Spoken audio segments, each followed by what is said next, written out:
y vi volar por en medio del cielo a otro ángel que tenía el Evangelio eterno para predicarlo a los moradores de la tierra, a toda nación, tribu, lengua y pueblo.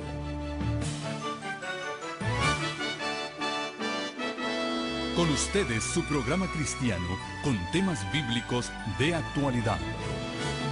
Un programa que trae al mundo la verdad presente. Este es el Evangelio eterno.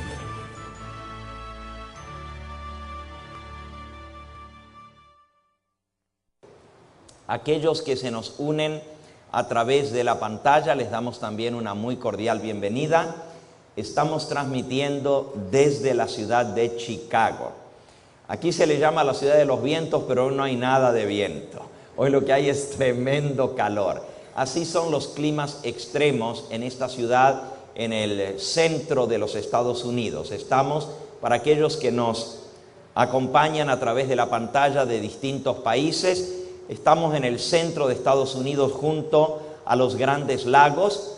Aquí la ciudad de Chicago se encuentra en la ribera del lago Michigan, uno de los lagos más grandes de agua dulce en el planeta Tierra.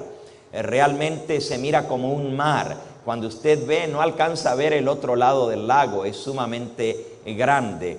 Y claro, a la orilla del lago está un poquito más fresco, pero Chicago tiene temperaturas extremas.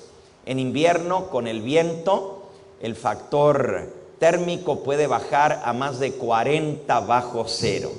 Y en verano, con la humedad, el factor térmico, aunque realmente no llegue más que a los 80 o 90 grados, a veces sube un poquito más, pero el factor térmico lo hace sentirse mucho más caluroso. Y esa es la realidad del día de hoy, pero no nos amedranta el hecho de que haya calor. Al contrario, lo que hace es animarnos y anhelar ese día cuando estaremos amparados de los calores, porque la palabra de Dios dice con respecto a esos que han de salir de la gran tribulación, que ya no sufrirán más el calor. Así nos dice en Apocalipsis capítulo 7. Apocalipsis capítulo 7, versículo 14. Estos son los que han salido de la gran tribulación. Han lavado sus ropas, las han emblanquecido en la sangre del Cordero. Por esto, versículo 15, están delante del trono y les sirven de día y de noche en su templo. Y el que está sentado sobre el trono extenderá su tabernáculo sobre ellos. Ya no tendrán más hambre ni sed. El sol no caerá más sobre ellos, ni calor alguno. Porque el Cordero que está en medio del trono los pastoreará y los guiará a fuentes de agua de vida, y Dios enjugará toda lágrima de los ojos de ellos. Bendita sea su palabra, que nos da una esperanza tan maravillosa, cuando podremos estar juntos sin dolor, sin tristeza, sin tribulación, y ya no habrá ningún tipo de calor. Mientras tanto, nos toca pasar por este mundo de pecado, de sufrimiento y de dolor. Pero Dios ha hecho provisión para que aún en medio de las tribulaciones podamos salir victoriosos. Durante esta semana hemos venido estudiando juntos el impacto que ha tenido en la historia de la Iglesia Adventista la publicación de un libro que acaba de ser publicado nuevamente, esta vez en español. Este libro, de muchas páginas, un libro bastante grueso, con casi 700 páginas, se titula Los Adventistas del Séptimo Día responden preguntas sobre doctrina. Esta semana estudiamos un poquito de la historia de este libro. El libro Preguntas sobre Doctrina Gracias.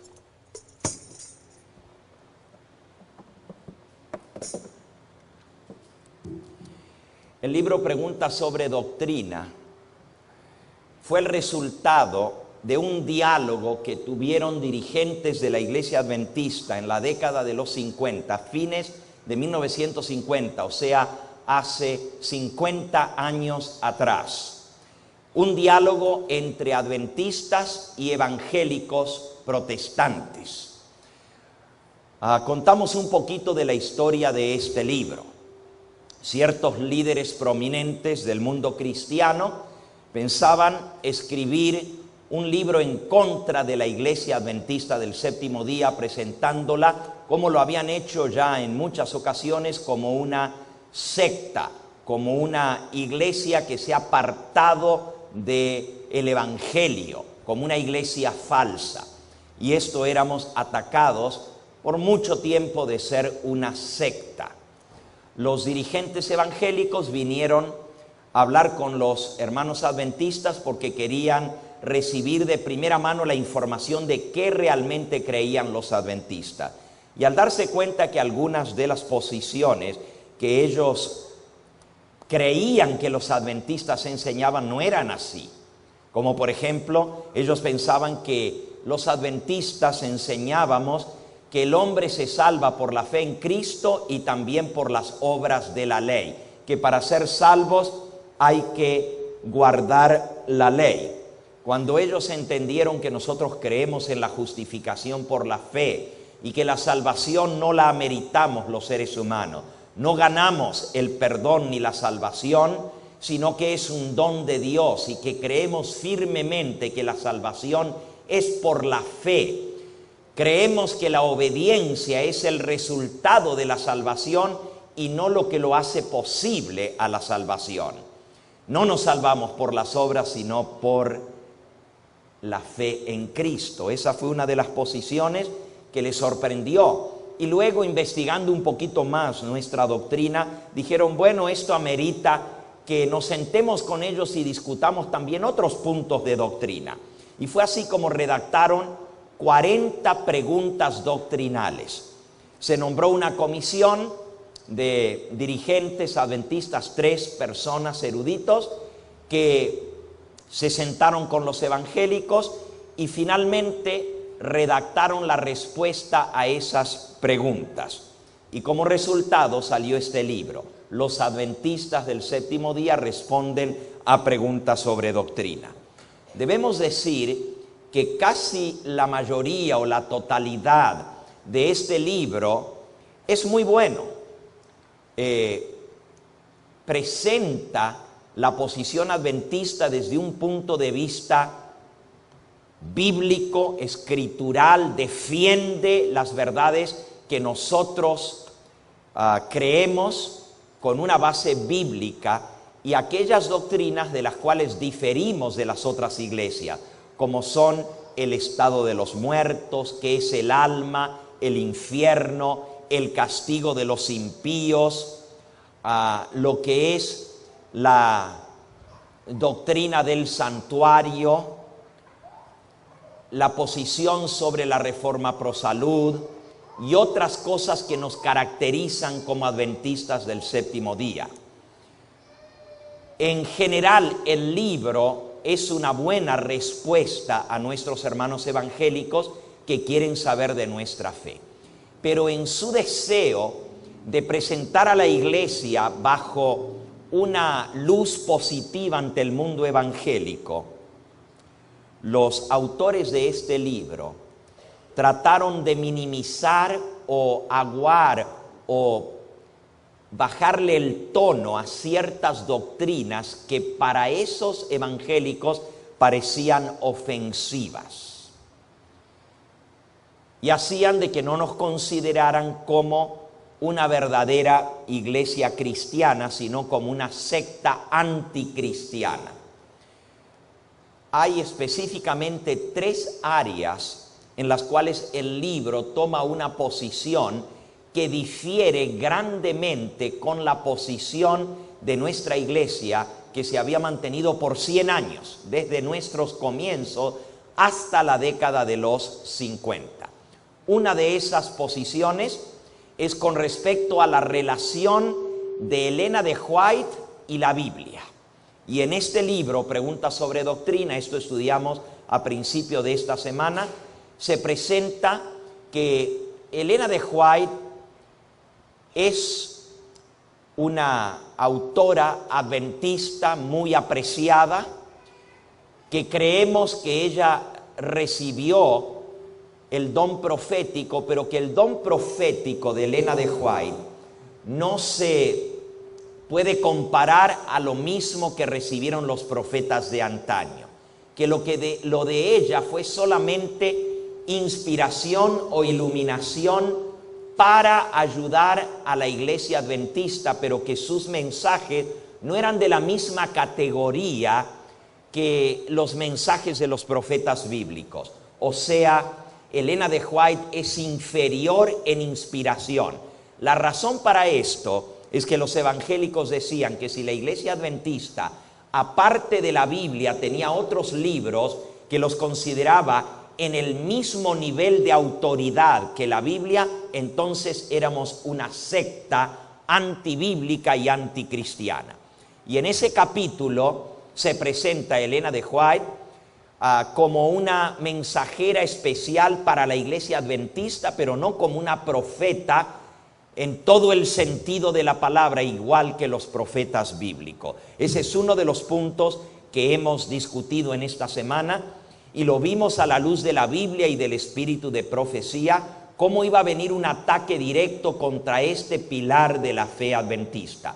Como resultado de esto, se ha visto un deterioro en la fe y en las doctrinas de la iglesia adventista. Déjenme compartir con ustedes algunos de los efectos o el impacto que han tenido este libro, no ya sobre el mundo evangélico, sino sobre la iglesia adventista. Veamos al principio algunas de las consecuencias que ha tenido el disminuir y el confundir el papel del espíritu de profecía en la iglesia adventista.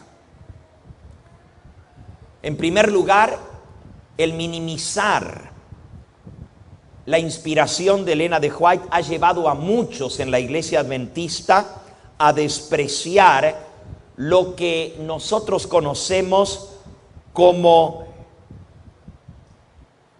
la identificación clara de la iglesia adventista como la iglesia remanente de la profecía. Esta identificación está en Apocalipsis 12:17. El dragón se llenó de ira contra la mujer y se fue a hacer guerra contra el remanente, los que guardan los mandamientos de Dios y tienen el testimonio de Jesús. Y el testimonio de Jesús, dice Apocalipsis 19:10, es el espíritu de la profecía. Al minimizar el papel de Elena de White, esto ha hecho que muchos ya no vean a la iglesia adventista como un pueblo singular, especial, sino bueno, somos una iglesia más como tantas otras iglesias que hay en el mundo, en las cuales se adora a Dios y se enseña el evangelio. Otro segundo efecto que ha tenido el disminuir y confundir el papel de Elena de White es que algunos, o muchos más bien en nuestro medio, han ignorado, se han opuesto al don de profecía. Y hay muchos que ya no creen en el don profético de Elena de White, aún dentro de la iglesia adventista, pastores y miembros de la iglesia. Otro efecto que ha tenido esto es que en nuestra iglesia se han cambiado los votos bautismales. Y hoy en día, cuando alguien es aceptado como miembro de la iglesia adventista y toma el voto bautismal, ya no se menciona en forma específica si cree en los escritos y en el ministerio de Elena de White como profeta del Señor, sino simplemente se dice si acepta los dones espirituales, pero no se menciona específicamente al tomar el voto bautismal si creemos en la inspiración de Elena de White como mensajera del Señor. El cuarto efecto que ha tenido el disminuir el valor de los escritos de Elena de White es que algunos dicen que los escritos de Elena de White han sido intervenidos, o sea, han sido cambiados. Y hay muchos hoy en día que se levantan con enseñanzas y doctrinas contrarias al espíritu de profecía, y cuando se les muestra lo que la mensajera del Señor ha escrito al respecto, dicen: ah, pero es que quién sabe si esos libros no han sido adulterados, no han sido cambiados, no han sido intervenidos, ya no podemos confiar en lo que escribió Elena de White.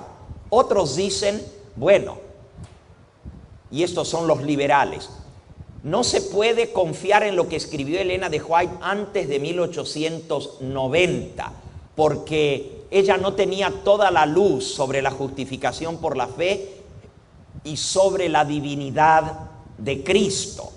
Por lo tanto, los libros antes de 1890 no son tan confiables como los que se escribieron después de aquel entonces. Y otros dicen exactamente lo contrario. Bueno, los únicos que podemos confiar son los libros que se escribieron antes de 1890, porque esos son los que traen la verdad original. Después de esto se cambió de posición y ya los libros que se escribieron de ahí en adelante no deben ser aceptados como válidos. En otras palabras, ha venido una disminución de la confianza en el don de profecía y en la inspiración que Dios le dio a su mensajera. Y otro resultado trágico de disminuir o de rebajar el papel profético de Elena de White en la iglesia adventista es que, en primer lugar, se ha rechazado o se ha rebajado muchas de las reformas que Dios llamó a hacer al pueblo adventista. Por ejemplo, número uno, el sábado. Si nosotros creemos firmemente en la inspiración de la Biblia y del don de profecía de Elena de White, vamos a tener el sábado como algo sagrado, santo. No vamos a rebajar las normas del sábado, sino lo vamos a cumplir como Dios nos ha mandado en su palabra y como Elena de White nos explica. Hoy en día es muy común ir a un restaurante, comprar en sábado, trabajar el viernes por la noche como que no fuera tan sagrado como las horas del sábado, y muchas otras costumbres. Los que trabajan en un hospital, pues trabajan en hospital, se puede trabajar en sábado. Los que trabajan con la policía, con los bomberos o cualquiera otra profesión de servicio, dicen: estamos sirviendo a la comunidad y se trabaja en sábado, porque no se siguen las instrucciones que Dios ha dejado a través del don profético.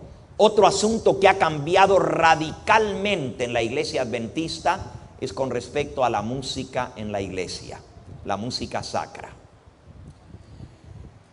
Elena de White habló muy claramente que uno de los ataques del enemigo en el tiempo del fin iba a ser tratar de infiltrarse a través de la música y traer música pagana, música mundana, cambiarle la letra y ponerle música o letra cristiana, pero usar música con ritmo pagano dentro del pueblo de Dios.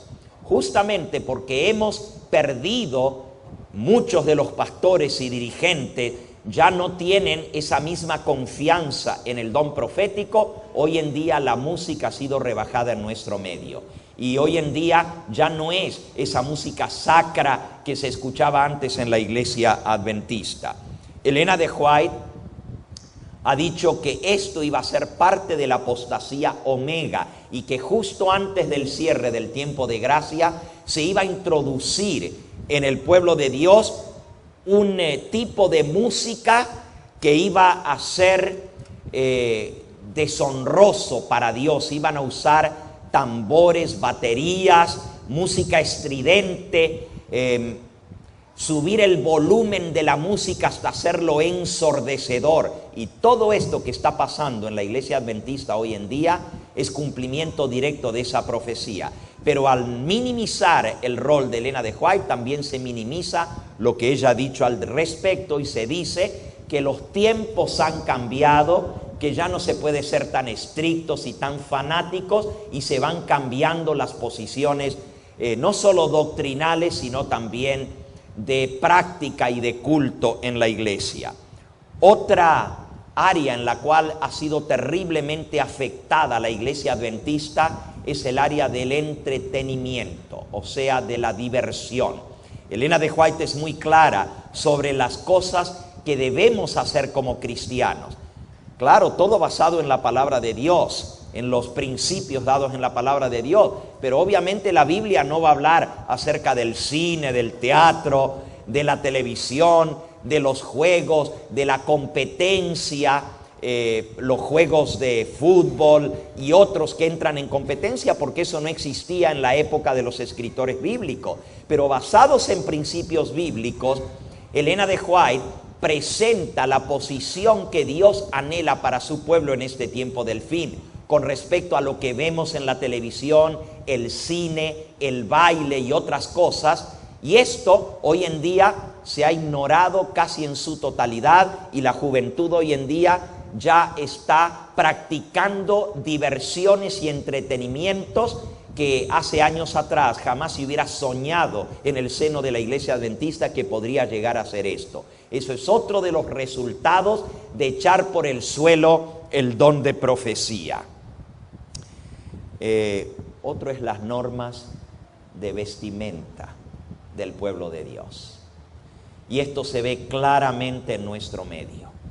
La reforma del vestido, la reforma en la manera de adornarnos, los principios bíblicos que dicen que debemos vestirnos con pudor, con modestia, con rectitud, no con ostentación, han sido dejados de lado al comenzar a usarse las joyas, los anillos y otras cosas. Ha habido un despliegue de moda, de lujo y de vanidad dentro de la iglesia, y hoy en día esas normas se han rebajado de tal manera que hay muchos que vienen a la casa de Dios de la misma manera como irían a un lugar público, a un lugar de un partido de fútbol. Aún en la casa de Dios se visten en manera que ofende a los ángeles del cielo.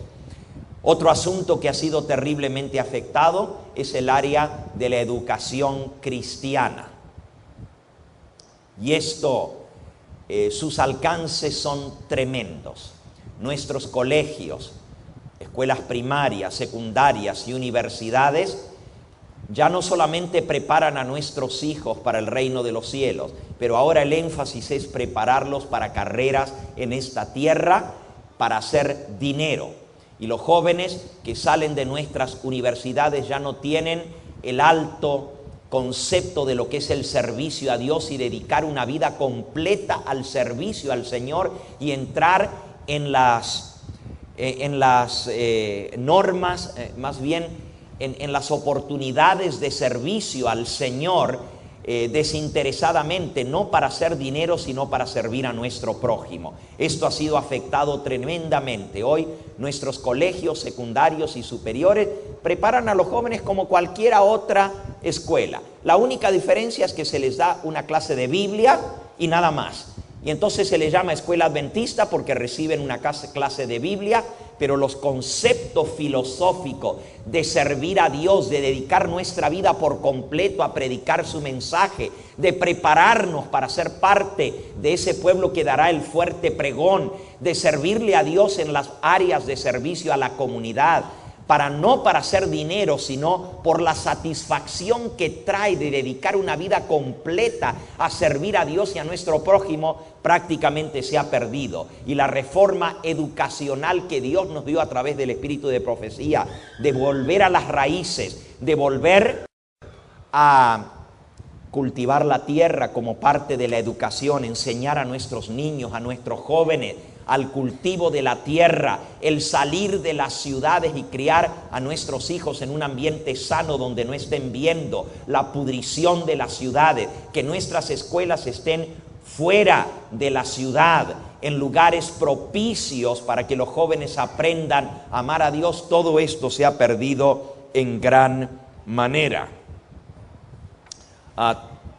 Otro asunto que ha sido tremendamente afectado es la reforma pro salud.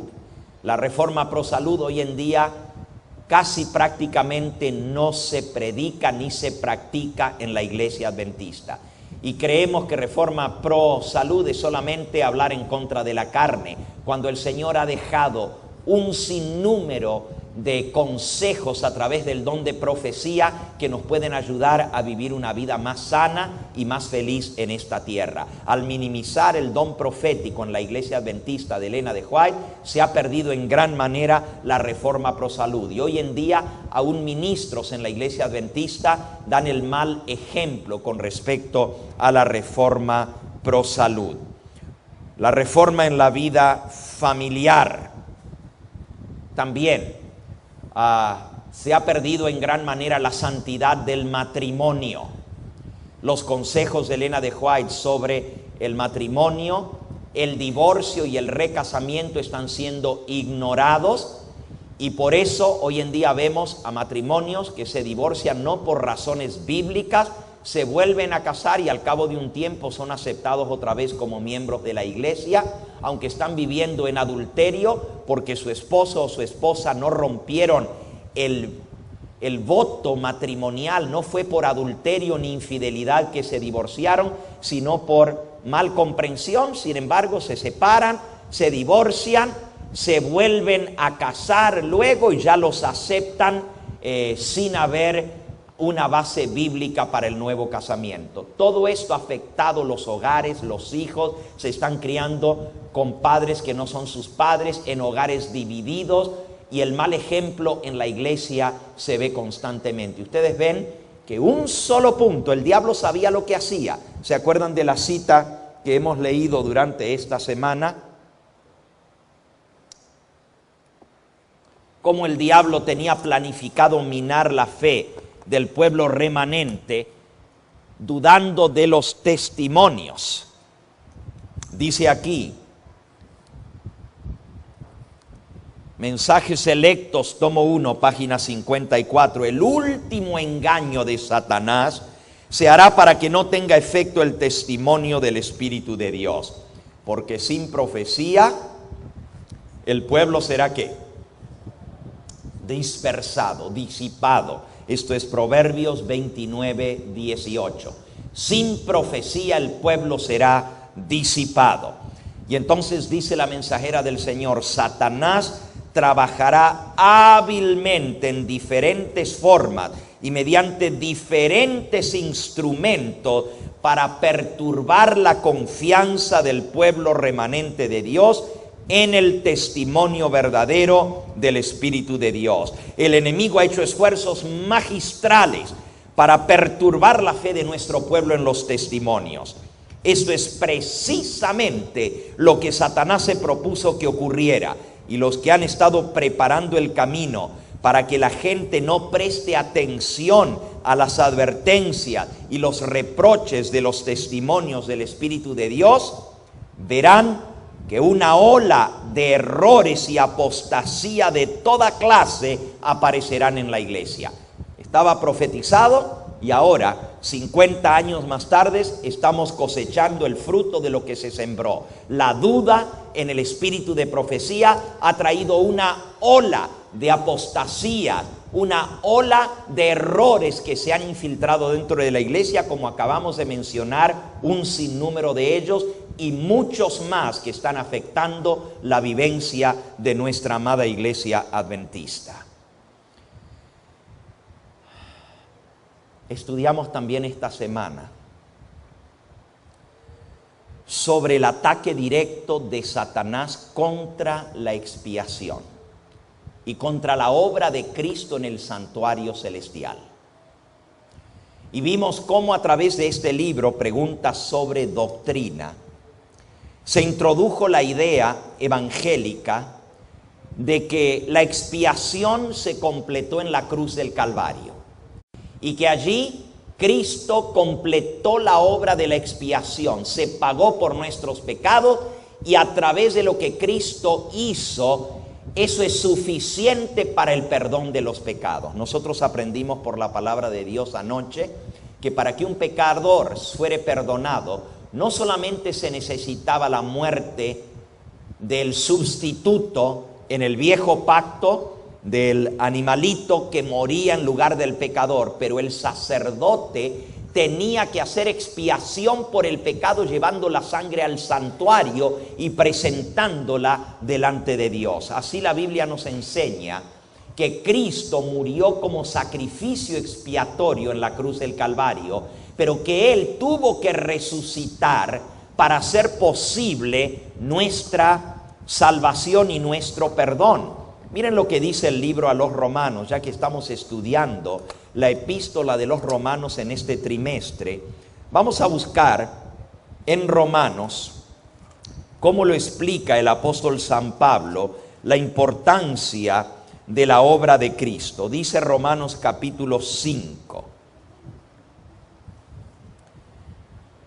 versículo 8 en adelante. Romanos 5, 8. Mas Dios muestra su amor para con nosotros, en que siendo aún pecadores, Cristo murió por nosotros. Es cierto, siendo aún pecadores, Cristo murió por nosotros. Su sacrificio fue expiatorio, o sea, pagó la deuda del pecado. También fue sustitutivo, o sea, tomó nuestro lugar. Cristo murió por nosotros, o sea, nosotros debiéramos haber muerto porque la paga del pecado es la muerte, pero Él tomó nuestro lugar. Es un sacrificio expiatorio y sustitutivo. Pero sigue diciendo, versículo 9, pues mucho más, estando ya justificados en su sangre, por Él seremos salvos de la ira. Fíjense, por la sangre de Cristo estamos justificados, pero por Él, por Cristo y por su mediación en el santuario, seremos salvos. La salvación se hizo posible en la cruz del Calvario por el sacrificio de Cristo, pero se hace real y efectiva en nosotros por la mediación de Cristo en el santuario celestial.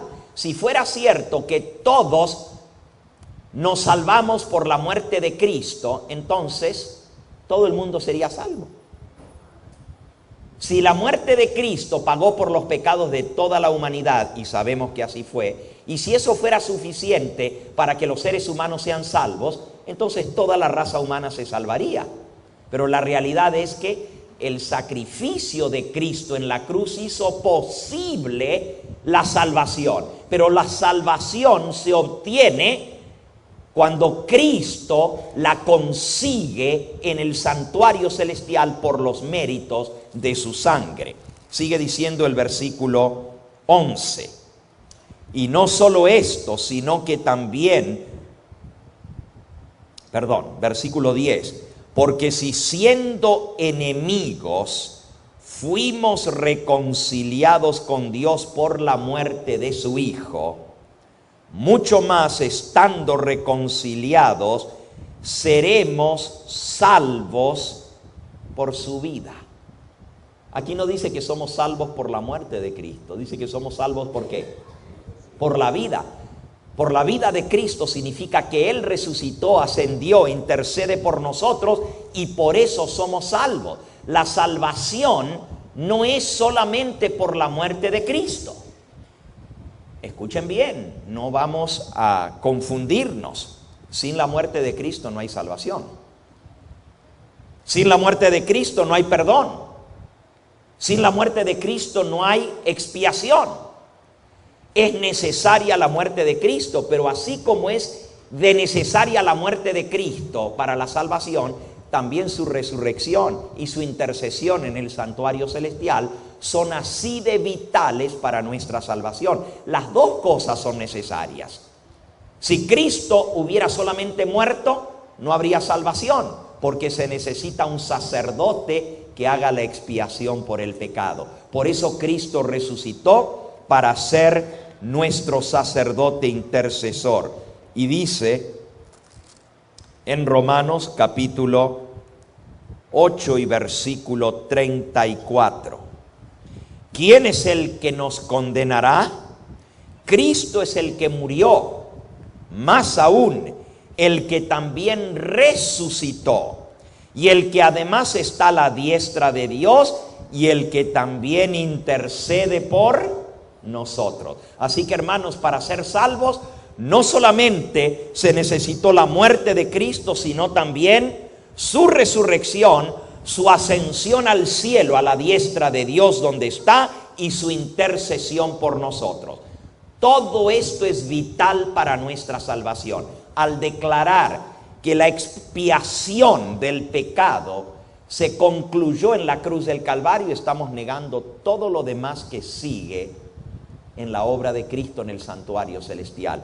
Y decir que la expiación terminó en la cruz y se completó en la cruz, es decir, que en 1844 no hay expiación que se está haciendo. Y si no se hizo expiación de 1844 en adelante, sino hace 2000 años, cuando Cristo murió, hizo la expiación por el pecado, entonces ¿qué sentido tiene el adventismo, que dice que Cristo está haciendo la purificación del santuario y la expiación por el pecado ahora en el cielo? Estamos entendiendo cuán importante es entonces, y este cambio que se introdujo solapadamente en el libro Preguntas sobre Doctrina es un cambio muy grave, y por eso vimos cómo el pastor Andreasen defendió tremendamente la posición histórica adventista en contra de esta desviación. Le costó sus credenciales ministeriales y aún su vida, pero gracias a Dios sus libros han permanecido y nos ayudan a entender lo que es la expiación. Por supuesto, el espíritu de profecía, si no hubiera sido minimizado, también nos daba la misma base. Elena de White declara en El conflicto de los siglos que es tan vital para nosotros la intercesión de Cristo en el santuario celestial como lo fue su muerte en la cruz. Lo uno sin lo otro no vale nada. Fíjense, si Cristo hubiera muerto pero no hubiera resucitado e intercediera por nosotros, de nada valdría su muerte en la cruz. Y si Cristo no hubiera muerto en la cruz, de nada valdría su intercesión, porque no tendría nada para ofrecer en expiación. Las dos cosas son necesarias: su muerte y su intercesión en el santuario celestial. ¿Cuáles son los efectos de negar la expiación en el santuario celestial? O sea, de minimizar esta doctrina tan importante para nosotros. Las consecuencias de rechazar la expiación final en el santuario celestial y decir que la expiación terminó en la cruz del Calvario. En primer lugar, estamos rechazando los tipos del santuario en el Antiguo Testamento como tipos del santuario celestial. Al decir, en la muerte de Cristo se cubrió o se terminó la expiación, entonces ¿de qué sirve todos los tipos del santuario que mostraban cómo los sacerdotes ministraban todo el año, pero una vez al año entraban detrás del velo? Si Cristo, desde que subió al cielo, entró detrás del velo a hacer la expiación por nuestros pecados, entonces no tiene sentido los tipos del Antiguo Testamento del santuario. Podemos borrar todo lo que es el antiguo pacto y no tiene simbolismo para nosotros. ¿Para qué Dios establecería ese pacto si no se cumple en la realidad? Esto es muy grave, porque es negar todo el Antiguo Testamento en lo que respecta a la salvación. El segundo efecto de rechazar la expiación final de Cristo es rechazar la realidad de un santuario celestial.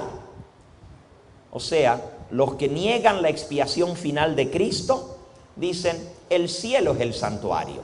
No hay un santuario real en el cielo que tiene un lugar santo y un lugar santísimo. Por ejemplo, el pastor Desmond Ford, pastor adventista que apostató en el tema de la expiación, allá por la década de 1980, hace unos 30 años atrás, el pastor Desmond Ford negó que hubiera un santuario real en el cielo. Dicen, ¿cómo es que Dios va a estar metido en un edificio de paredes en el cielo? Si Dios no tiene que habitar en una casa en el cielo. ¿Y cómo va a ser eso de que tiene dos compartimientos, un lugar santo y un lugar santísimo? Eso es ilógico, eso es ridículo, pensar que Dios se tiene que mover de un salón a otro salón para la obra de expiación. Todo el cielo es la morada de Dios. Él no está metido en cuatro paredes. Eso niega lo que enseña la Biblia con respecto al templo celestial, al lugar santo y al lugar santísimo. Ustedes ven que las cosas se van haciendo cada vez más graves al negar un punto de la fe. En tercer lugar, al negar la expiación final en el santuario, se está rechazando la profecía de los 2300 días, que le dio origen al adventismo. Y se está negando la interpretación profética de día por año, porque ahora si la expiación se hizo en el momento en que Cristo murió en la cruz, la profecía que decía hasta 2300 tardes y mañanas y se aplicaba día por año, se está negando, porque en 1844 no sucedió nada si creemos que la expiación se hizo en el momento de la muerte de Cristo. Otra vez, negando otro punto vital de la fe adventista. Otro punto que se niega al negar la expiación final es el juicio investigador.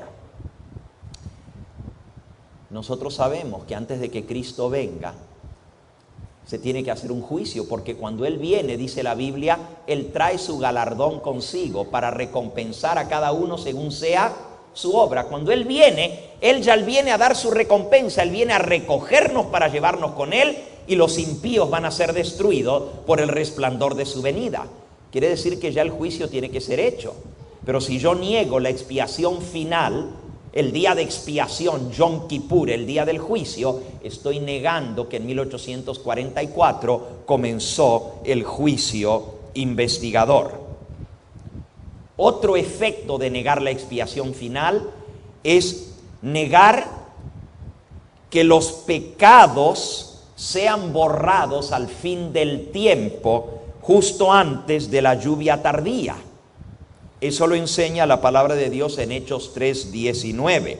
Arrepentíos y convertíos para que sean borrados vuestros pecados y vengan los tiempos del refrigerio de la presencia del Señor.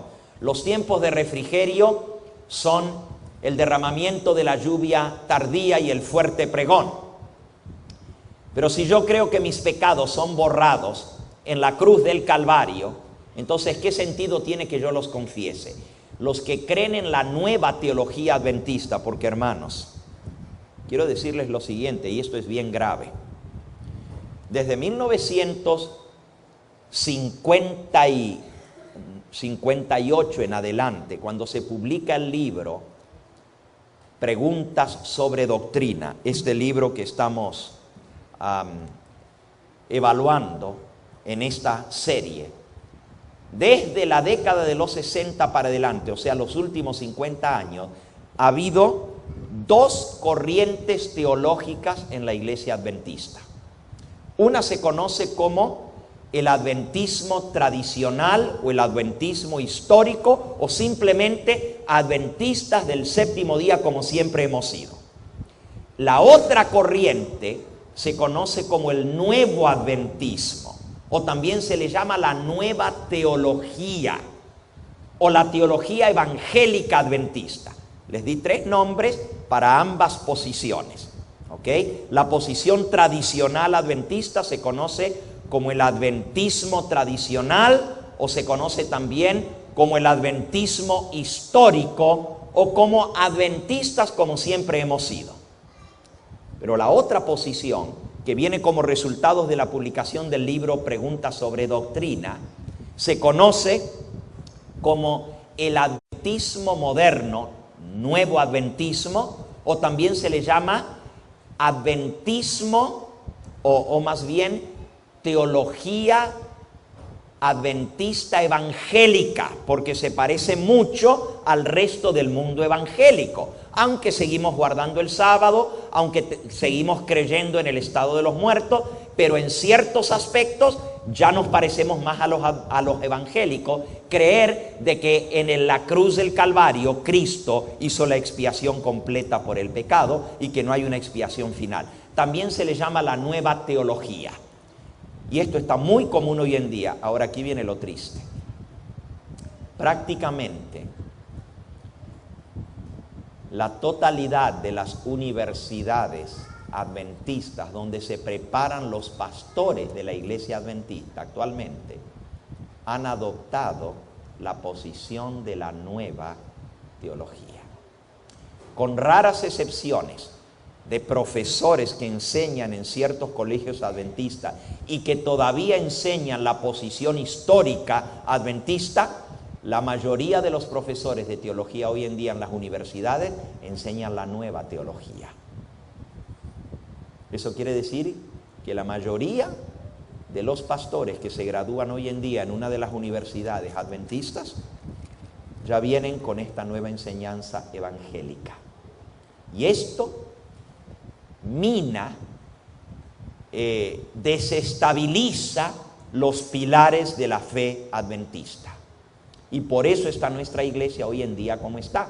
Muchos se preguntan, pero ¿por qué ha cambiado tanto la iglesia adventista? ¿Por qué ya no es la iglesia santa, pura, con principios que defendíamos? Una iglesia que se diferenciaba de todas las demás iglesias por ser una iglesia con principios, una iglesia recta, una iglesia donde la gente conocía la Biblia, donde cualquiera podía explicar la profecía. Hoy en día cualquiera puede ser adventista y no saber nada de profecía, pero dice que es adventista. No saber nada sobre el santuario celestial y los 2300 días, pero dice que es adventista. Y hasta pastores que no pueden explicar profecía y predican sermones bonitos, cristianitos, sermoncitos de amor, de que Cristo murió por nosotros en la cruz del Calvario, que Él pagó por nuestros pecados, y todo eso es cierto y ya lo sabemos, pero no es el mensaje profundo adventista. Ese ha sido el resultado de atacar la doctrina de la expiación a través del libro Preguntas sobre Doctrina. Y hoy voy a entrar a una tercera área, que esta ha sido también trágica y fatal. Han sido 3 áreas en las cuales el libro Preguntas sobre Doctrina se ha desviado de la posición tradicional adventista. Y la tercera área tiene que ver con la naturaleza humana de Cristo. ¿Qué dije? La naturaleza humana de Cristo. Ahora, todos nosotros entendemos que Jesucristo nació en este mundo como hombre y nació de una virgen. Todos entendemos que Él se hizo carne, o sea, se hizo hombre. Pero que al mismo tiempo, Él no tuvo su origen en Belén. Él existía antes de venir a este mundo. Eso todo el mundo lo reconoce, católicos, evangélicos, adventistas. Todos creemos que Cristo antes de venir a esta tierra era el Hijo de Dios, que vivía con el Padre desde los días de la eternidad, como dice Miqueas 5:2. Sus orígenes eran desde el comienzo, desde los días de la eternidad. Todos creemos que Cristo era Dios antes de venir a este mundo, como lo declara Filipenses capítulo 2. Y estoy diciendo lo que creemos para ahora llegar al punto que está controvertido, que no es la naturaleza divina de Cristo, sino su naturaleza humana. Miren, Filipenses capítulo 2 declara en el versículo 5: haya pues en vosotros este mismo sentir, el cual hubo también en Cristo Jesús, el cual siendo en forma de Dios, no estimó el ser igual a Dios como cosa que aferrarse, sino que se despojó a sí mismo, tomando forma de siervo, hecho semejante a los hombres, y estando en la condición de hombre, se humilló a sí mismo, haciéndose obediente hasta la muerte y muerte de cruz. Por lo cual Dios también lo exaltó hasta lo sumo, y le dio un nombre que es sobre todo nombre, para que en el nombre de Jesús se doble toda rodilla de los que están en los cielos y en la tierra y debajo de la tierra, y toda lengua confiese que Jesucristo es el Señor, para gloria de Dios Padre. Claramente aquí la palabra de Dios dice que Cristo existía en forma de Dios, pero no se aferró al hecho de que era igual a Dios, sino que se rebajó a sí mismo, se anonadó, se hizo hombre, vivió como hombre, murió como hombre, resucitó, y Dios le dio un nombre que es sobre todo nombre, para que en el nombre de Jesús se doble toda rodilla de los que están en los cielos y en la tierra. Ahora, este punto no es el controversial. Todos aceptamos que Cristo era Dios, que se hizo hombre y que luego volvió y ascendió para estar otra vez con el Padre. El mismo Señor Jesucristo, en su oración sacerdotal en San Juan 17, dice en el versículo 5: ahora pues, Padre, glorifícame tú al lado tuyo con aquella gloria que tuve contigo antes de que el mundo fuese. Jesucristo le dice al Padre: glorifícame tú con aquella gloria que tuve junto a ti antes de que el mundo fuese. Cristo existía con el Padre antes de la creación del mundo. Es Él el creador de todo lo que existe. Él era de la misma sustancia y de la misma naturaleza que el Padre. Era el Hijo de Dios y por lo tanto compartía con el Padre los atributos divinos. Era Dios, pero se hizo hombre y vino a vivir en este mundo. Ahora la pregunta es: ¿qué naturaleza humana tomó Jesús al hacerse hombre? Se hizo hombre. Pero aquí es donde viene la división en la iglesia adventista, en la teología adventista. Hay dos posiciones y una tercera que trata de conciliar las otras dos, pero tampoco la concilia. Pero dos posiciones básicas. Unos dicen: Jesucristo se hizo hombre, se hizo de carne y hueso, pero tomó la naturaleza de Adán antes de que Adán hubiese pecado. O sea, Adán era un ser sin pecado, un ser que no tenía debilidad para con el pecado. Era hecho perfecto. Dios le dio libre albedrío, pero era hombre igual que nosotros, solamente que él no tenía las debilidades, las tendencias al pecado. Pero pecó, y después del pecado, todos los seres humanos ya nacemos con esa tendencia al pecado. La pregunta es: cuando Cristo vino a nacer en este mundo, ¿nació con la naturaleza de Adán sin pecado antes de que él cayera? ¿O tomó la naturaleza del hombre pecador después del pecado? Esa es la discusión teológica. Y el libro que trajo la disensión, y aquí en la introducción del libro Preguntas sobre Doctrina, que se acaba de publicar en español, dice que justamente en este punto de la naturaleza humana de Cristo al encarnarse, este libro, dice el mismo libro, en este punto tenemos que reconocer que hubo un cambio sustancial con respecto a la posición que tenía la iglesia antes y la que tenemos ahora.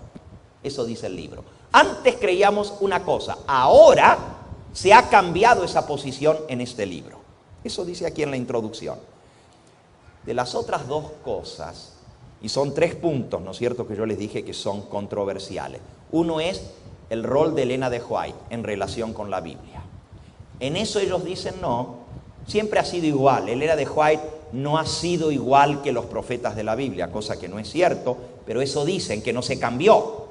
En el segundo, la expiación, dicen tampoco cambiamos esa posición, al contrario. Hemos afirmado lo que siempre hemos afirmado, que la expiación se hizo en la cruz del Calvario, cosa que no es cierta. En eso cambiaron, pero ellos no lo reconocen que cambiaron. Simplemente dicen, fue cambio de semántica. Semántica quiere decir de la manera de expresarlo, de las palabras que se usan para expresar la verdad. Y ellos dicen aquí, no se cambió esa doctrina. Lo triste, hermanos, es que hasta han alterado ciertas citas, no alterado en cambiarles palabras, sino sacarlas de contexto y poner un pedacito para hacerle decir a Elena de White lo contrario de lo que ella realmente estaba diciendo. Pero ellos dicen que no cambiaron en la segunda posición, sino que la aclararon mejor. Pero en la tercera, que es la naturaleza de Cristo, aquí el libro dice en la introducción, en este punto sí hubo un cambio sustancial de la posición que se había tenido antes del libro hasta la posición que vino después. O sea, en este punto sí reconocen que le cambiaron. Y el punto es la naturaleza humana de Cristo. Ahora, para entender lo que vamos a ver, ya no en esta mañana en su totalidad, sino que solo lo estoy introduciendo al punto, pero esta tarde vamos a tomarle tiempo a esto porque es un punto muy vital. Tenemos que entender el trasfondo de esa reunión. Miren, esa reunión con los evangélicos que se llevó a cabo allá en el año 1956 y 1957, ellos estaban discutiendo con un grupo de evangélicos que tenían una orientación doctrinal sobre el pecado y sobre la naturaleza de Cristo, que es diferente a lo que creen otros evangélicos. Escuchen bien ahora. Estas personas, como era el doctor Barnhouse y el doctor Martin, eran de teología calvinista. Calvinista quiere decir descendientes del reformador Juan Calvino. Calvino, teólogo de la Reforma protestante, era de tendencia, o más bien de teología agustiniana. Él había estudiado a San Agustín. Era, por supuesto, sacerdote católico, pero era un sacerdote agustino. Cuando él renuncia al catolicismo para la Reforma protestante, él reforma muchas cosas, pero no reforma la teología del pecado y la teología de la expiación y de la naturaleza de Cristo. En eso él sigue siendo agustino. Y vamos a ver un poquito lo que eso quiere decir. Juan Calvino creía, al igual que San Agustín, que el hombre caído después de Adán hereda la culpa del pecado original de Adán. Esto es lo que cree la Iglesia Católica también. La Iglesia Católica cree que todos nosotros nacemos en este mundo, desde el momento en que somos concebidos como seres humanos pecadores, que ya traemos la culpa del pecado en nosotros, porque la heredamos de nuestros padres.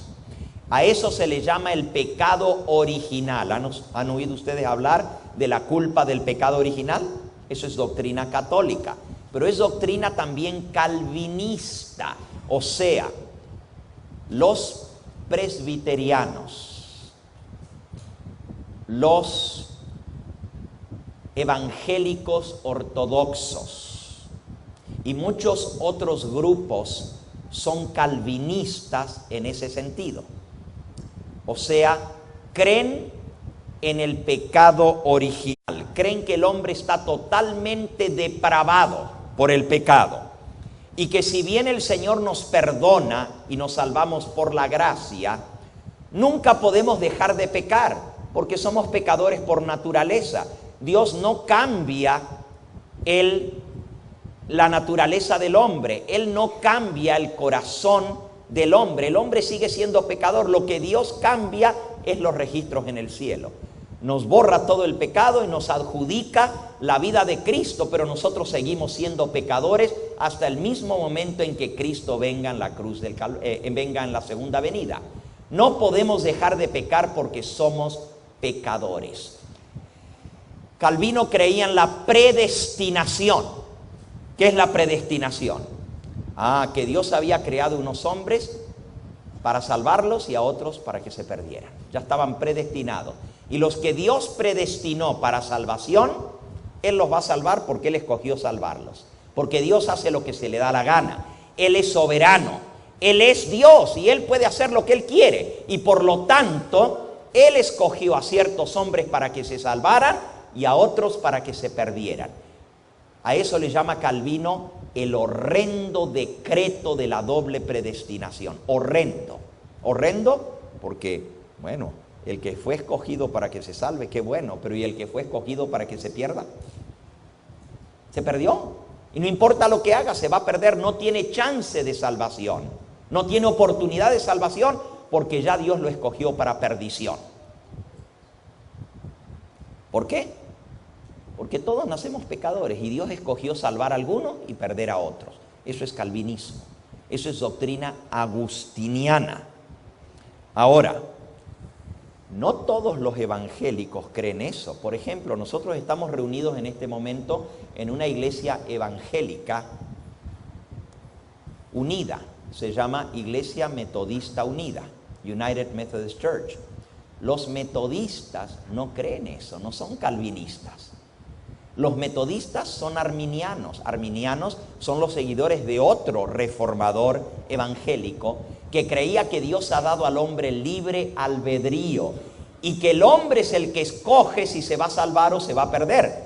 ¿Ahora reconocen esa doctrina? ¿No es la que nosotros creemos? Los adventistas no creemos que Dios ha dado al hombre libre albedrío.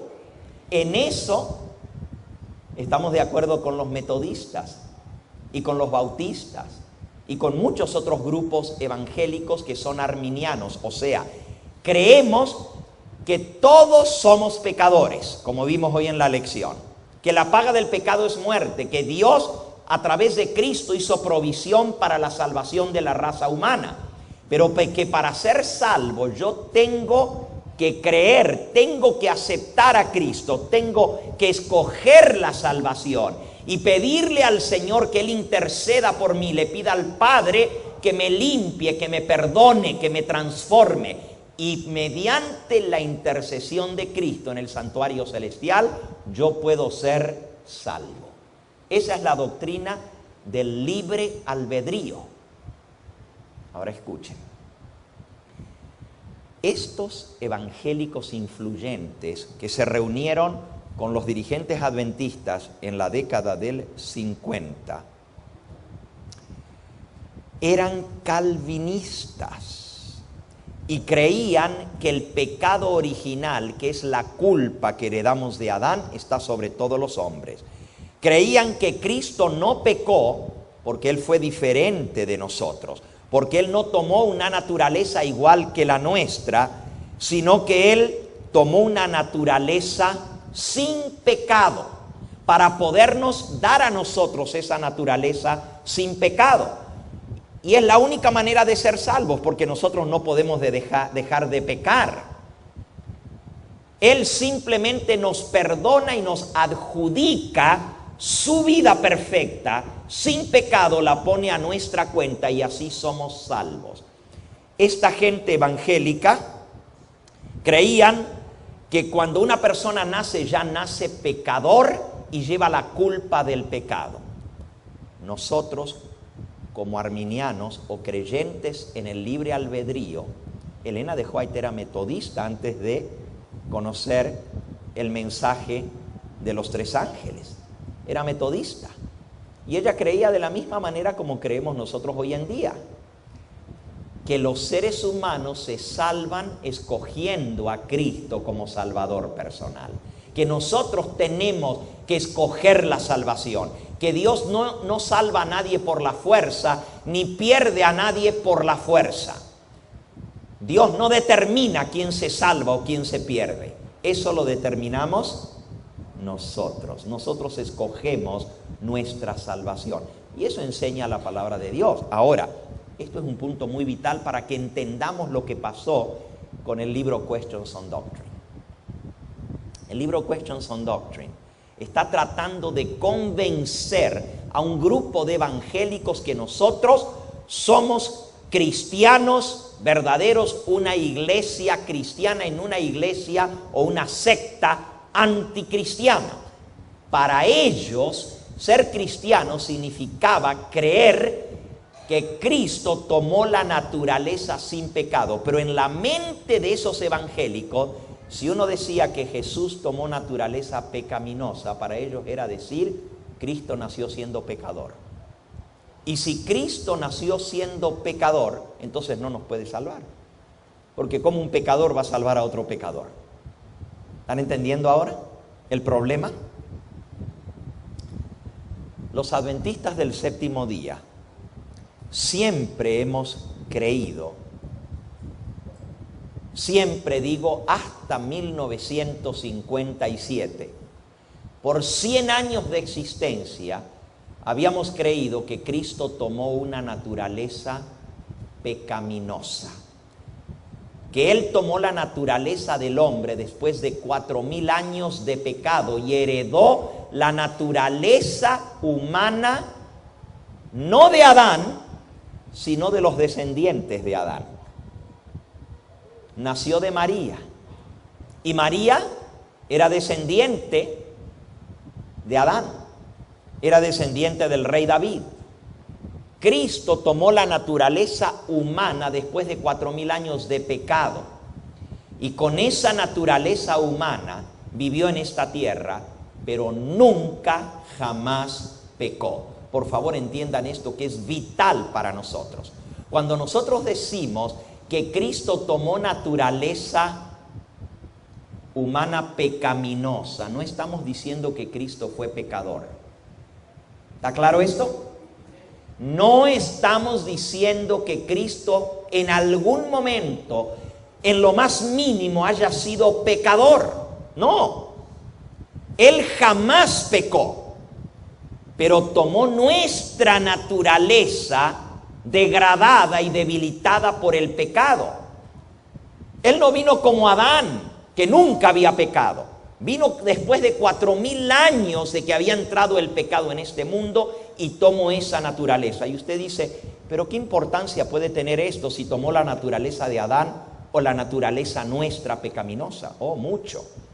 Para los evangélicos, si nosotros decíamos que Cristo tomó la naturaleza pecaminosa, era decir, Cristo era pecador. Para nosotros, decir que Cristo tomó la naturaleza de Adán, es decir, que no es igual a nosotros. Y que Él venció donde Adán no venció. O sea, Adán pecó porque quiso. Pero nosotros no podemos dejar de pecar aunque querramos. Pecamos no porque queremos, sino porque no podemos dejar de pecar porque somos pecadores. Eso dice la posición de la naturaleza impecable de Cristo. Cristo no pecó porque Él tenía una naturaleza sin pecado. Pero nosotros pecamos porque tenemos una naturaleza pecaminosa. No pecamos porque queremos pecar, sino pecamos porque somos pecadores. Es más, no somos pecadores porque pecamos. Escuchen bien ahora, porque este es un juego de palabras, pero es muy vital para entender esto. Esta nueva posición evangélica dice, el ser humano no es pecador porque peca, sino que peca porque es pecador. ¿Ven la diferencia? Repito, no pecamos nosotros porque queremos pecar. No somos pecadores porque pecamos. Pecamos porque somos pecadores. Esa es la posición evangélica, calvinista. La posición agustiniana de la Iglesia Católica. En eso católicos y evangélicos calvinistas creen exactamente lo mismo.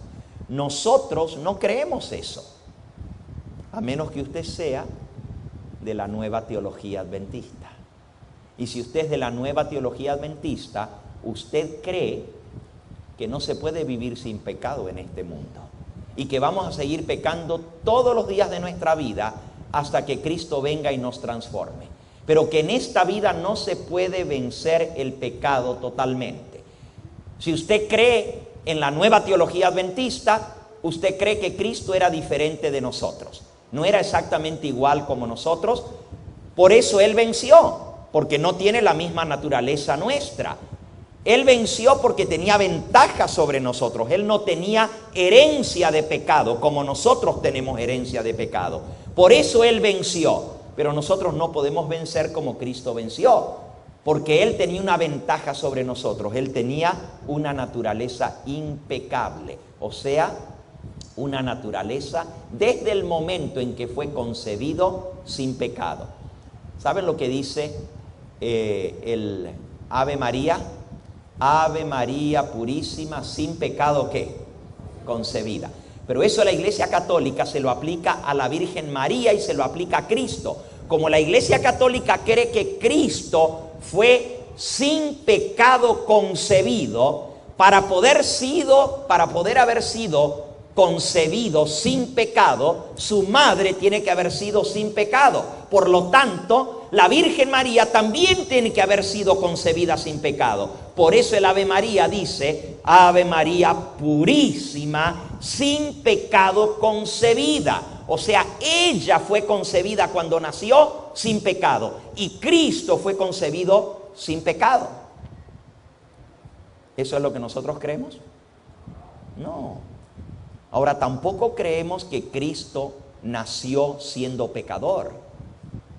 Creemos que Cristo nació con una naturaleza pecaminosa, pero nunca jamás pecó, porque nosotros creemos que el pecado es transgresión de la ley y somos pecadores cuando pecamos.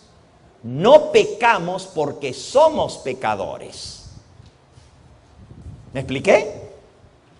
Cuando sabemos lo que es bueno y no lo hacemos, y cuando sabemos lo que es malo y a sabiendas lo hacemos, nos transformamos en pecadores. El pecado está en aquel que sabe hacer lo bueno y ¿qué?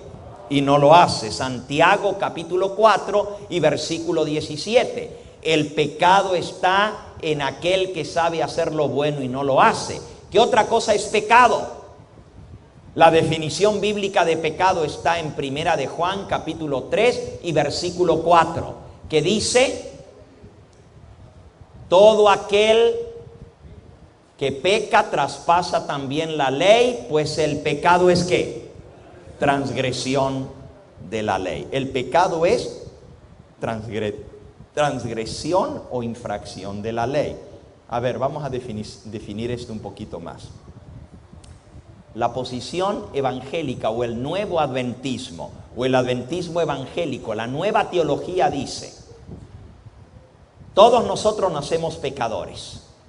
Traemos el pecado ya en nosotros y somos culpables de muerte. No hay que hacer nada para perderse. Ya un niño, desde el momento en que nace, está perdido, porque ya es pecador. Aunque no haya pecado, ya es pecador, porque ya trae el pecador. Eso dice la nueva teología y eso dice la Iglesia Católica también. Por eso bautizan a los niños recién nacidos, para quitarles la mancha del pecado original.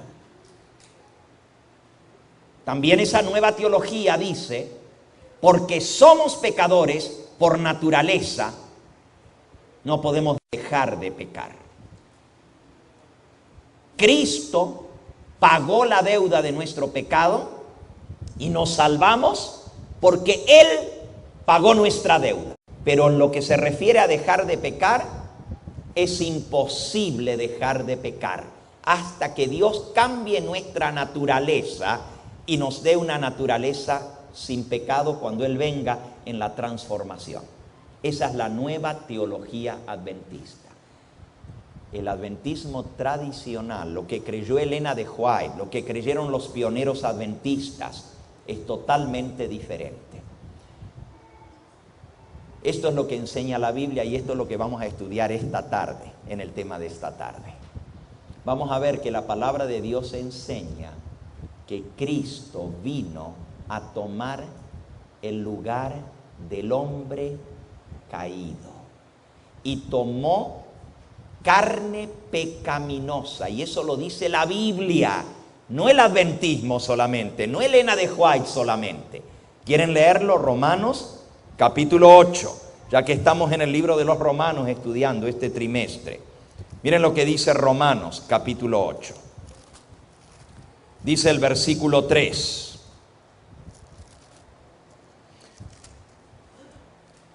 Porque lo que era imposible para la ley, por cuanto era débil por la carne, Dios, enviando a su Hijo en semejanza de carne de pecado, y a causa del pecado condenó al pecado en la carne.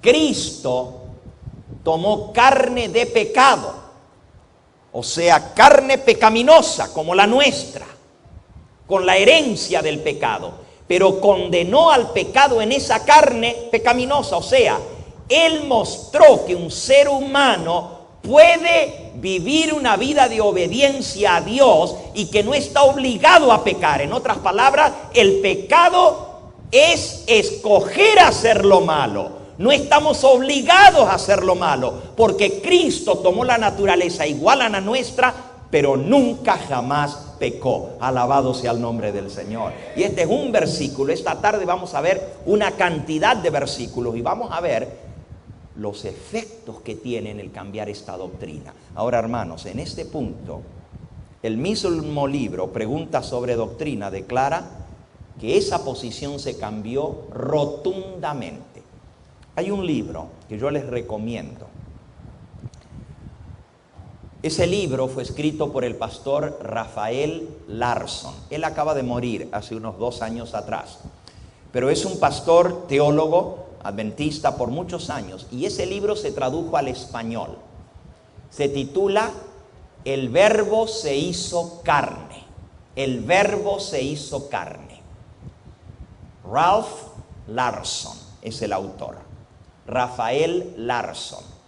Ese libro investiga la posición de la iglesia adventista desde sus comienzos hasta 1957, que es cuando se escribió el libro Preguntas sobre Doctrina. Y él demuestra allí, por más de 400 citas, no solamente trae más de 100 citas de Elena de White sobre la naturaleza humana de Cristo que Él tomó al hacerse carne, pero trae otras 350 citas y las califica por año.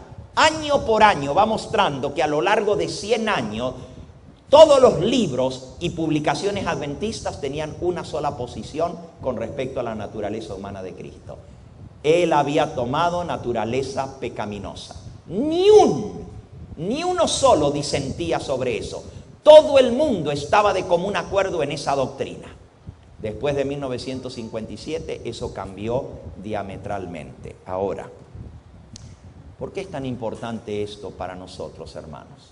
Algunos pueden decir, bueno, estas son discusiones de los teólogos adventistas. ¿Y qué nos importa a nosotros la teología? Nosotros lo que queremos es una religión práctica. Pues en este punto, la teología afecta a la práctica. Si tú crees que no puedes dejar de pecar, nunca vas a tratar de dejar de pecar. Si tú crees que eres pecador desde el mismo momento que naces y vas a seguir siendo pecador hasta que Cristo venga y te cambie, entonces ¿por qué luchar para vencer el pecado si no se puede vencer? Si somos por naturaleza pecadores y no hay manera de cambiar eso. Fíjense. En segundo lugar, ¿qué nos enseña la doctrina adventista en cuanto a escatología se refiere, o sea, los eventos finales?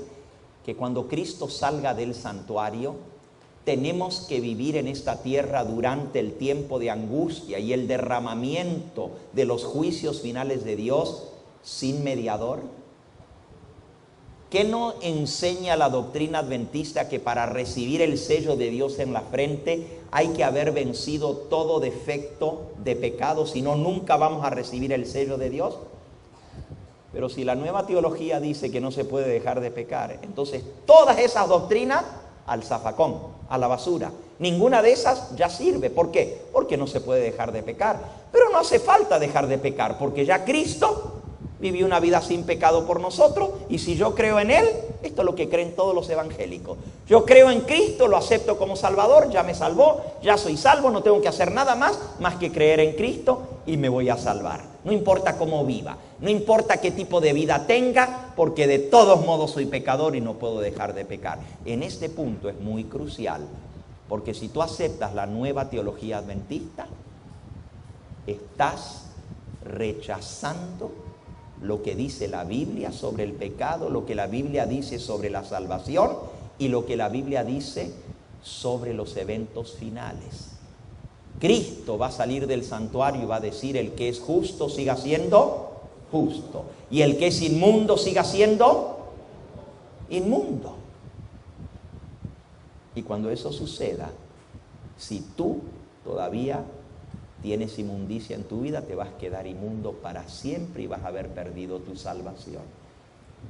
Pero sí se puede ser justo y vivir sin pecado. Termino en esta hora con 1 de Juan capítulo 3, para que ustedes vean claramente lo que la Biblia enseña sobre el pecado, sobre el plan de salvación y sobre el poder que nos da Cristo para vencer el pecado. 1 de Juan, capítulo 3. Voy a leer este pasaje en forma detenida y vamos a dejar que cada frase de este pasaje entre en nuestra mente y se quede bien profundo allí y haga impacto en nuestra vida. 1 de Juan, capítulo 3. Comenzando con el versículo 1, vamos a leer hasta el versículo 9. Dice así: mirad cuál amor nos ha dado el Padre, para que seamos llamados hijos de Dios. Por esto el mundo no nos conoce, porque no le conoció a Él. Amados, ahora somos hijos de Dios. Amén. ¿Qué es lo que somos ahora, hermanos? Por ese amor tan grande que tuvo el Padre de dar a su Hijo por nosotros, ahora nosotros somos hijos de Dios. Sigan leyendo. Amados, ahora somos hijos de Dios, pero no se ha manifestado lo que hemos de llegar a ser. Pero sabemos que cuando Él se manifieste, seremos semejantes a Él, porque le veremos tal como Él es. Aunque somos hijos de Dios, todavía no hemos llegado a ser lo que tenemos que llegar a ser. Todavía estamos luchando por vencer el pecado. Pero sabemos que cuando Cristo aparezca, seremos semejantes a Él. ¿Y cómo era Él? Sigamos leyendo. Versículo 3. Todo aquel que tiene esta esperanza en Él, se purifica a sí mismo, así como Él es puro. ¿Cómo es Jesús? Puro. El rezo católico dice: Ave María o Santa María Purísima, sin pecado concebida. Pero aquí dice que el que es puro es ¿quién? Es Cristo. podíamos decir, Señor Jesucristo, purísimo. Pero no podemos decir, sin pecado concebido, porque Él nació de una madre pecadora. Sin embargo, no pecó. Sigamos leyendo. Todo aquel que tiene esta esperanza en Él, se purifica a sí mismo, así como Él es puro. Hermanos, si nosotros tenemos la esperanza de ver al Señor Jesús venir en gloria y verlo cara a cara, tenemos que purificarnos de todo pecado en nuestra vida, porque vamos a ser semejantes a Él, y Él es puro, sin pecado. Versículo 4. Todo aquel que comete pecado infringe también la ley, pues el pecado es ¿qué? Transgresión o infracción ¿de qué? De la ley. Aquí nos da la definición de lo que es pecado. La Nueva Teología dice, pecado es lo que nosotros somos. Nacemos pecadores, eso es pecado. Pero la Biblia dice que el pecado es transgresión de la ley. Cuando yo conozco lo que es bueno, la ley dice, no cometerás adulterio, y sin embargo escojo serle infiel a mi mujer, entonces soy pecador porque estoy traspasando la ley. Si la ley me dice, no hurtarás, y yo escojo robar, soy pecador porque he transgredido la ley. Sigamos leyendo. Sabéis, versículo 5, que Él, Cristo, apareció para quitar nuestros pecados y no hay pecado en Él. Ya hemos leído que Él es puro y no hay pecado en Él, pero Él vino para quitar nuestros pecados, y leímos en Romanos que Él condenó el pecado en carne pecaminosa, o sea, se hizo carne como nosotros y condenó el pecado en la carne. En otras palabras, Él demostró que aún siendo ser humano, carnal, nacido de padres pecadores, se puede condenar al pecado en la carne. Alabado sea el nombre del Señor. Él vino para quitar nuestros pecados y no hay pecado en Él. Versículo 6. Todo aquel que permanece en Él no peca. ¿Qué dice aquí? ¿Se puede vivir sin pecado? Si permanecemos en Cristo, el que permanece en Él, ¿qué dice? No peca. Ahora, eso dice la Biblia. A mí no me importa lo que digan los teólogos adventistas. No me importa lo que digan ni los teólogos de la Nueva Teología, ni los teólogos de la teología tradicional. Lo que me importa es lo que dice la palabra de Dios. Y aquí la palabra de Dios dice que si alguno permanece en Cristo, no peca. ¿Por qué? Sigue diciendo, todo aquel que peca no le ha visto ni le ha conocido. Hijitos, versículo 7. Nadie os engañe. El que hace justicia es justo como Él es justo. Fíjense, de Jesús se dice, Él es puro, no hay pecado en Él, Él es justo. ¿Y cómo debemos ser nosotros? Como Él. Todo el que tiene esta esperanza se purifica a sí mismo como Él es puro. Seremos semejantes a Él cuando Él aparezca. El que hace justicia es justo, pero el que practica el pecado, versículo 8, es del diablo, porque el diablo peca desde el principio. Para esto apareció el Hijo de Dios, para deshacer las obras del diablo. Esto es lo que nosotros creemos como adventistas, que Cristo vino para deshacer las obras del diablo. No solamente para deshacerlas en la tierra, sino para deshacerlas en mi vida. El diablo tiene control sobre mí porque soy pecador. Y cuando yo peco, voy desarrollando una propensión hacia el pecado, porque me acostumbro al pecado y se va debilitando mi voluntad hasta que ya no puedo. Es como el drogadito. Comienza con la droga un poquito, ¿verdad? Pero después, ¿qué? Ya la droga puede más que él. Y ya no puede, por más que quiera, no puede. El único que tiene el poder para romper las obras del diablo en nosotros es Cristo Jesús. Y Cristo vino para deshacer las obras del diablo, dice aquí. Y no hay pecado en él. Versículo 8. El que practica el pecado es del diablo, porque el diablo peca desde el principio. Para esto apareció el Hijo de Dios, para deshacer las obras del diablo.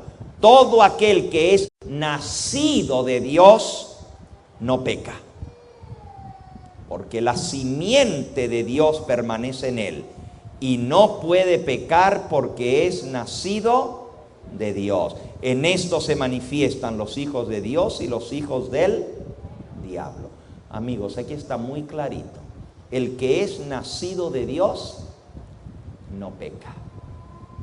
Y el que peca ni le ha visto ni le ha conocido. Ahora ustedes entienden cuán vital es entender qué tipo de naturaleza tomó Cristo. Porque si Cristo tomó una naturaleza como la de Adán y no es igual a nosotros, nosotros podemos decir, él no pecó porque él no sabe lo que es el pecado. Él no sabe lo duro que es luchar contra tu tendencia hacia lo malo. Pero si Cristo tomó una naturaleza igual a la nuestra, entonces Él puede comprendernos. Esta tarde vamos a ver un mensaje precioso.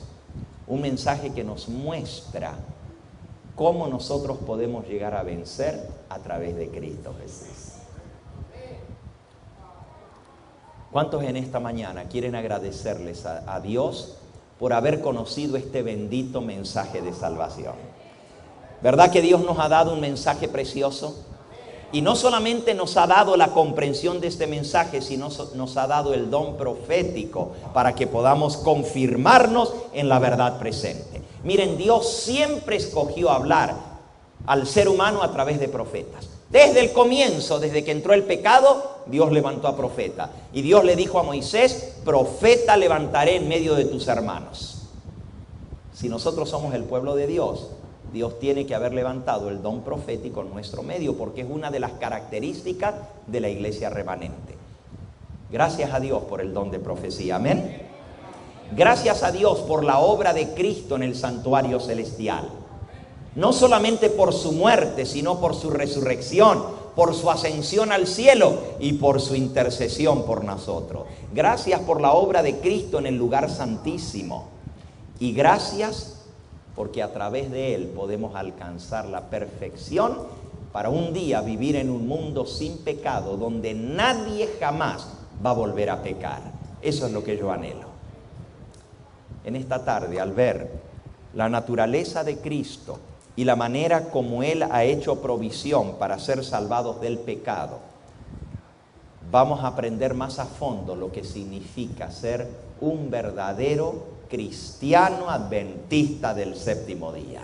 A defender la verdad que una vez fue dada a los santos, porque el diablo se ha infiltrado en nuestra iglesia tratando de minar nuestra fe para que perdamos nuestra herencia. Nos quiere quitar la herencia del don de profecía, nos quiere quitar la herencia del santuario que nos hace un pueblo especial. Los demás cristianos en el mundo evangélico no tienen la luz del santuario que nosotros tenemos, y nos quiere quitar la verdad de quién es Cristo, de su naturaleza, para que perdamos la esperanza de salvación, aunque Él nos quiere dar una falsa esperanza. El diablo quiere que creamos que somos salvos, porque si nosotros creemos que somos salvos, no nos vamos a preocupar, como dice la Biblia, de nuestra salvación con temor y temblor. Pablo dice, ocupaos de vuestra salvación con temor y temblor. Pero si Cristo ya murió por nosotros y nosotros creemos en Cristo, ¿para qué tenemos que ocuparnos de nuestra salvación? Si ya Él la logró por nosotros. El diablo quiere que creamos que eso de ser salvo es solamente decir creo en Cristo y ya soy salvo. Pero es mucho más que eso.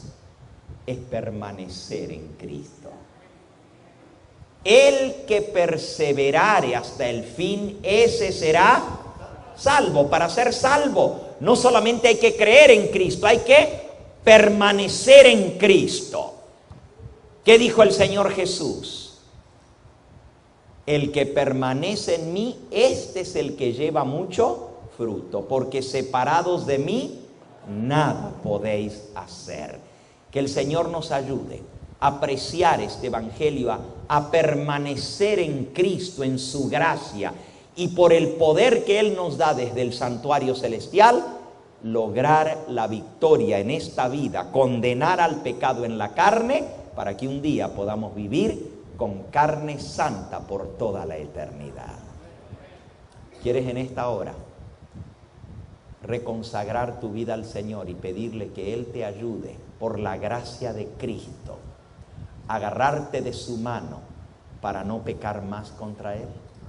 ¿Cuántos de los que están aquí quieren vencer el pecado por la gracia de Cristo? Amén, alabado sea su nombre. Vamos a ponernos en pie, vamos a orar, vamos a pedirle al Señor que Él confirme este mensaje en nuestro corazón. Antes de orar, ¿hay alguna persona en nuestro medio que aún no ha tomado la decisión más importante de todas, el primer paso para unirse con Cristo, que es el paso del bautismo? Cristo dijo: separados de mí, nada podéis hacer. Pero el que cree en mí, aunque esté muerto, vivirá. Y todo aquel que cree en mí no morirá eternamente. El que creyere y fuere bautizado será salvo. Arrepentíos y bautícese cada uno de vosotros en el nombre de Jesucristo para perdón de los pecados, y recibiréis el don del Espíritu Santo. Hay alguien aquí que aún no ha tomado el paso del bautismo. Yo quiero orar especialmente por esa alma, ya sea uno o dos o los que sean, para que el Señor les ayude a tomar esa decisión. Amén. El Señor te bendiga. Amén. El Señor te bendiga. Amén. El Señor te bendiga a ti también. ¿Alguien más? Amén, joven. El Señor te bendiga. ¿Alguien más que aún no ha tomado el paso del bautismo? Levanta tu mano. Yo quiero orar por ti en esta hora, para que el Señor te confirme. Amén. El Señor te bendiga a ti y a ti. Alabado sea el nombre de Cristo. ¿Algún otro que aún no ha pasado por la experiencia del bautismo, el nuevo nacimiento? ¿Alguien más? Amén. El Señor te bendiga a ti también. Queremos orar por estas almas. Quizás hay alguien aquí que fue bautizado o bautizada, pero se apartó del camino del Señor. Tropezó, cayó, no permaneció en Cristo y se desanimó en el camino cristiano. Y dice: no vale la pena, no puedo vencer. Volví a caer otra vez. No quiero ser un hipócrita. Y quizás en este momento está triste porque ya no es parte del pueblo de Dios, o porque está tratando pero no puede lograr la victoria. Y quiere decir en esta hora: pastor, ora por mí. Yo quiero confiar en el Señor. No sé cómo. Le he fallado muchas veces, pero yo quiero reconciliarme con el Señor y quiero recibirle a Él en mi vida y que Él me transforme, porque yo sí me quiero salvar y quiero que mi familia se salve, mis hijos. Hay alguien aquí que tiene el valor de decir: yo soy esa ovejita que me aparté del redil. Yo quiero volver a reconciliarme con el Señor. ¿Hay alguien? Levanta tu mano, yo quiero orar por ti. Amén, el Señor te bendiga. Amén, el Señor te bendiga. Alabado sea su nombre. ¿Alguien más? Se necesita valor para levantar la mano y decir: yo tropecé, yo caí, yo me aparté del camino del Señor, yo estoy fuera del redil, reconozco, pero quiero volver a los caminos del Señor. ¿Hay alguien más? Amén, el Señor te bendiga. Amén, el Señor te bendiga. Alabado sea su nombre. ¿Saben? La Biblia dice: el que me confiesa delante de los hombres, yo confesaré su nombre delante de mi Padre. Pero el que delante de los hombres se avergüenza de mí, yo me avergonzaré de él delante de mi Padre y de los santos ángeles. Estamos hablando de la intercesión de Cristo para nuestra salvación. Pero si cuando Él me llama, yo no respondo, ¿cómo Él me puede defender? Si Él te está invitando: ven a mí, yo te quiero salvar, yo te quiero perdonar. Pero si tú no vienes a Él, ¿cómo Él puede interceder ante el Padre y decir: mira, este es hijo mío, perdónalo, lo defiendo, está mi causa de por medio, mi sangre? Si tú no quieres venir a Él para que Él te transforme, para que Él te cambie, para que Él te perdone. ¿Hay alguien más que necesita levantar su mano? Dios te está llamando en esta hora. Amén, el Señor te bendiga. ¿Alguien más? Levanta tu mano. El Señor Jesús te está invitando a venir a Él en esta hora. Vamos a pedirle al Señor por cada una de estas almas una Una pregunta más. Quizás hay alguien aquí que fue bautizado o bautizada en otra iglesia, pero que cuando lo bautizaron no le enseñaron todo lo que ahora comprende. El Santo Sábado, la ley de Dios. No le enseñaron esas cosas. No le enseñaron que para ser salvo no solamente hay que creer en Cristo, sino también permanecer en Él y vivir una vida sin pecado, renunciando al pecado. Hay alguien aquí que viene de otra iglesia, que fue bautizado ya, pero quiere decir: pastor, ora por mí, porque si esta es la verdad que yo estoy aprendiendo en la Biblia, yo quiero seguirla, porque yo sí me quiero salvar y quiero que mis seres queridos se salven conmigo. Hay alguien aquí que quisiera que yo ore por usted, que viene de otra iglesia, que el Señor le está llamando a serle fiel en todo y a seguir su palabra y sus mandamientos. Amén. El Señor te bendiga, mi hermana. ¿Alguien más aquí? Amén. El Señor te bendiga. ¿Alguna otra persona? No te dé vergüenza levantar tu mano. Yo quiero orar por ti para que el Señor te confirme en el camino del Señor. ¿Quieres levantar tu mano para que te incluya en esta oración? Amén. El Señor te bendiga. Alabado sea su nombre. ¿Alguien más? Vamos a orar entonces. Y para esto voy a invitar a todos los que levantaron su mano que se acerquen aquí adelante conmigo para orar por ustedes. Vengan. Los que levantaron su mano, acérquense aquí adelante rápidamente. Ya sea que están en el primer grupo de los que nunca han sido bautizados, o en el segundo grupo que quieren reconciliarse con el Señor, o en el tercer grupo de aquellos que quieren que oremos por ustedes para que el Señor les ayude en su salvación. Acérquense, vengan. Señor te bendiga, mi hermano. Señor te bendiga. Qué lindo es verles aquí. Oh, qué bonito.